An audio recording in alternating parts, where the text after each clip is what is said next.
شپولا کا بفره چندین دورین دوروبرین دهوگی وگرد ابتایبتین چیایی که بوماوی چندم جمیره که ریکین سرکین هاتنو چونا ترامبیلا بزحمت بون لتیمین ریوبریا سخبری و پاراستنا ریکوپرال دهوگی آماده باشی دانه بو ریک خوشکرنا هاتنو چونا هولاتیان ریکا بابیری کو اش دورا آمدیه یعنی بامرنه بو برواری بالا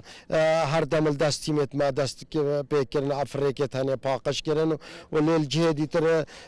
بفر وسانا باری بو کو پیتیوی پاکش کرنه بو یا پیتیوی هم بشن کو سرزیر جبیر گفر گلک بفر باری بو لویر جی ما یکانی ماسه لویر یا جادا یا پاکش کری رامالیش بفره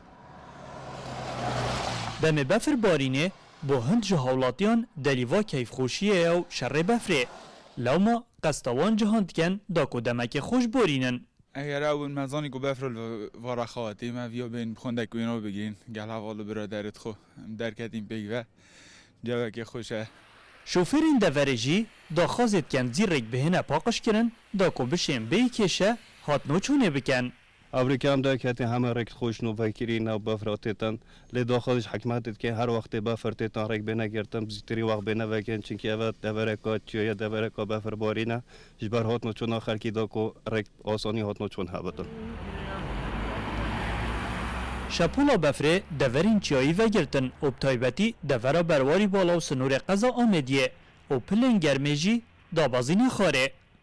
گل هاتن هر شپولا کا بفره بوند هاولاتیان دل خوشیه و دمک خوش اتناف بفره داد بورین نوینات گرن لی بوهن دکندی ابتایبتیش شوفر دل گرانیه چون که رکین سرکی دهنه گرتن نچیروان حسین رو داو دهوک